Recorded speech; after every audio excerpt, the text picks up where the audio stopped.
I felt like I made it the way you're asking the question when I made $100,000 a year. That was like, I've never done anything financial, and a lot of good things have happened to me, that has remotely hit my radar more than the year I made $100,000 a year. I would argue that if you really knew everything about me, and you read it all, every action I ever did, you would look me in the face and ask me, why do you sabotage yourself in business and financial environments?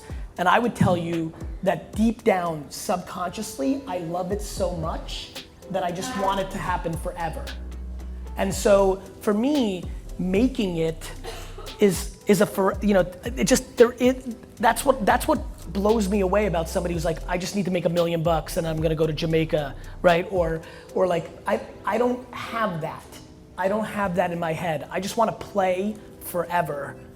And that's why I'm trying to get people to understand the process, because it is very clear to me that people that are in love with their craft and process can win.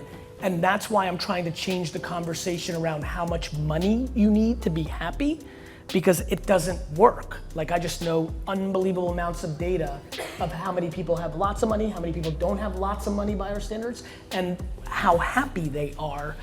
And it doesn't take a lot of money to be, to be alive in society. It's about what you spend money on. I mean, I can't get over this. I just really wish people liked what they did. Because the game's very simple.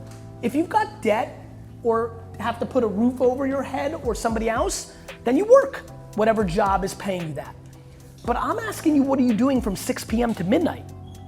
And if you have to go build slowly your portfolio, your Shopify store, your Instagram account, your YouTube channel, your content, like, wouldn't you be pumped if I told you for the next 4 years it's tough and you don't watch as much Netflix and sports and hanging out, but then you get to live happy for the rest of your life? Everybody, in theory, would sign up for that. The reality is a lot of people don't want to grind for 4 years. Like, people don't like pain. It's why most people don't have six packs.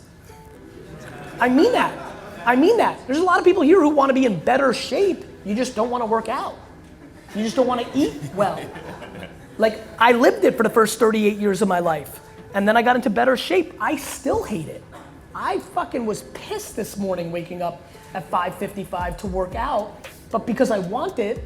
And so I've gone through doing something that didn't come natural to me, that I hate to this day, 4.5 years later, but I just want to live 15 years longer. And so for me, it's like, if any person in here is unhappy, I need to know every single minute you spend on anything but your job, because I'll tell you, taking those leisure hours, which you're using to escape your unhappiness. You're literally watching Netflix or sports or playing video games or listening to music to escape your reality that you're not happy about. I want you to take those hours and start building something that gets you off your issue. And it might take 7 years, but it's worth it. Everybody here is gonna live for fucking 60, 70 more years. People got tricked. 54 is young. 54 is young. And so people have terrible ability to put time in perspective, which is why their behaviors are so broken.